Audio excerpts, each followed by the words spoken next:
શ્રી યમુનાજીના શ્યામ વર્ણ વિશે વેદ અને ઉપનિષદમાં અમુક કથાઓ છુપાયેલી છે અને અમુક કથા સમયે સમયે વિવિધ લેખકો, વિદ્વાનો અને કવિઓની કલ્પના પ્રમાણે વાચા આપતું ગયું છે. પુષ્ટિ માર્ગમાં શ્રી યમુનાજી, શ્રી વલ્લભ અને શ્રી ગિરિરાજજી આ ત્રણેય સ્વરૂપના સ્વભાવ અને સ્વરૂપ શ્રી ઠાકોરજી જેવા શ્યામ છે. આપણા પુરાણો કહે છે કે આ ત્રણેય સ્વરૂપ શ્યામ છે તેનું મુખ્ય કારણ એ છે કે આ ત્રણેય સ્વરૂપ વિરહી છે. તેઓ સતત શ્રી ઠાકોરજીના રસમાં રસમગ્ન હોવા છતાં તેઓ વિરહી છે અને જે સતત વિરહ કરતું હોય તેનો વર્ણ વિરહની અગ્નિમાં જલી જલીને શ્યામ બની જાય છે. શ્રી યમુનાજી પણ આવા છે, જેઓ વિરહથી પણ જલી રહ્યા છે અને ચિંતાથી પણ જલી રહ્યા છે. અહીં એક પ્રશ્ન થાય કે આપણે પુષ્ટિ જીવો તો પોતપોતાની ચિંતા દૂર કરવા માટે સ્વયં શ્રી યમુનાજીનું સ્મરણ કરીએ છીએ, તો વળી યમુનાજીને કેવી ચિંતા હોય?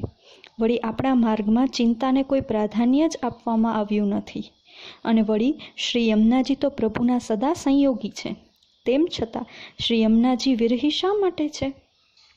શ્રી વિઠ્ઠલેશ પ્રભુચરણ કહે છે કે શ્રી યમુનાજીને કોઈ લૌકિક ચિંતા નથી, પરંતુ તેઓને ચિંતા એ વાતની છે કે હજુ પણ શ્રી ઠાકોરજીના ચરણોથી વિખૂટા પડેલા કેટલા જીવો ભવસાગરની આંટીઘૂંટીના તાણાવાણામાં ફરી રહ્યા છે અને કાલના પથ્થરોમાં પીસાઈ રહ્યા છે.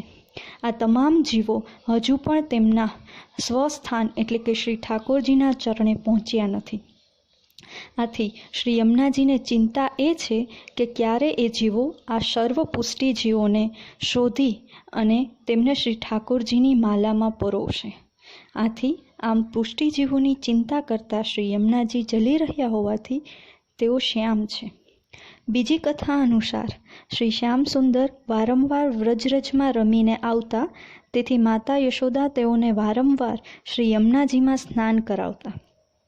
આથી શ્રી યમુનાજીમાં શ્રી શ્યામ વર્ણ આવી ગયો હોવાથી શ્રી યમુનાજી શ્યામ સ્વરૂપા શ્યામા બની ગયા. ગર્ગ પુરાણ કહે છે કે શ્રી યમુનાજી પ્રગટ થયા ત્યારે મનમાં એ જ ભાવને લઈને પ્રગટ થયા કે હું શ્યામ સુંદરી છું અને શ્યામ સુંદર મારા છે. આ ભાવને પોતાના હૃદયમાં રાખીને નિર્ગુણ ભક્તોના આધિપતિ બનેલા શ્રી યમુનાજી પર શ્રી ઠાકોરજી સદાય પ્રસન્ન રહેતા અને આ પ્રસન્નતાને કારણે શ્રી યમુનાજીના સમસ્ત અંગમાં શ્રી ઠાકોરજી સમાઈ ગયા. લૌકિકમાં જેમ કાજલ અડકીએ ને હાથ કાળા થાય, એમ શ્રી ઠાકોરજીના સદાય સંગમાં શ્રી યમુનાજીના અંતરમાં શ્રી શ્યામ સુંદરની શામળતા સમાઈ જતા શ્રી યમુનાજી પણ શ્યામ વર્ણીય શ્યામા થઈ ગયા.